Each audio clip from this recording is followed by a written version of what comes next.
Repas Crous à 1 euro, aide essentielle ou coût excessif? Ce qu'en pensent les parlementaires. Le débat autour des repas Crous à 1 euro suscite un vif intérêt au sein du paysage politique et social français.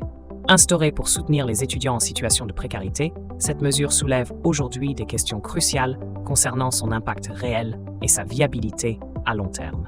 Alors que le coût de la vie ne cesse d'augmenter, l'efficacité de ce dispositif est scrutée par les parlementaires, qui s'interrogent sur ses bénéfices tangibles et les défis financiers qu'il représente pour l'État. Cette vidéo explore les enjeux de ce débat parlementaire, mettant en lumière les arguments des différents acteurs impliqués dans cette discussion essentielle. Adoption et contexte historique du repas Crous à 1 euro. La Commission des finances de l'Assemblée nationale a récemment approuvé un amendement visant à étendre le tarif du repas Crous à 1 euro pour tous les étudiants. Initialement instaurée en 2020 pour soutenir les étudiants boursiers, cette mesure a été élargie aux non-boursiers précaires après la crise sanitaire du Covid-19.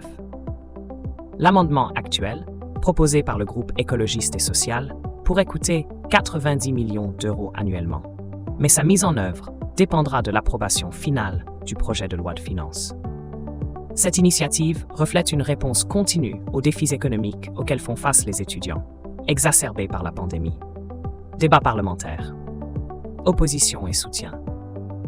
Les débats autour de l'amendement sur le repas Crous à 1 euro révèlent des divergences politiques marquées. Thomas Cazenave et Charles Sitzenstuhl du groupe Renaissance s'opposent fermement à cette mesure, la qualifiant d'injuste et régressive. Ils soulignent que les tarifs actuels du CROU représentent déjà un effort significatif pour les finances publiques. En revanche, le Rassemblement national soutient l'initiative, arguant qu'elle répond à une nécessité sociale pressante. Cette opposition met en lumière des visions contrastées sur la gestion de la précarité étudiante et l'universalité des aides publiques. Les implications politiques sont significatives, reflétant des priorités différentes dans l'allocation des ressources budgétaires. Conséquences économiques et sociales de l'amendement. L'amendement visant à généraliser le repas Crous à 1 euro pour tous les étudiants représente un coût estimé à 90 millions d'euros par an pour l'État.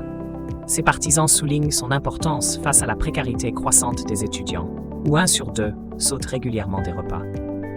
Ils défendent le principe d'universalité des droits comme fondement républicain essentiel.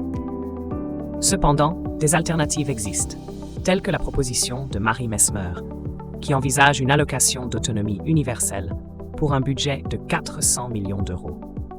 Cette mesure pourrait offrir une solution plus durable en permettant aux étudiants de se concentrer sur leurs études sans contraintes financières excessives.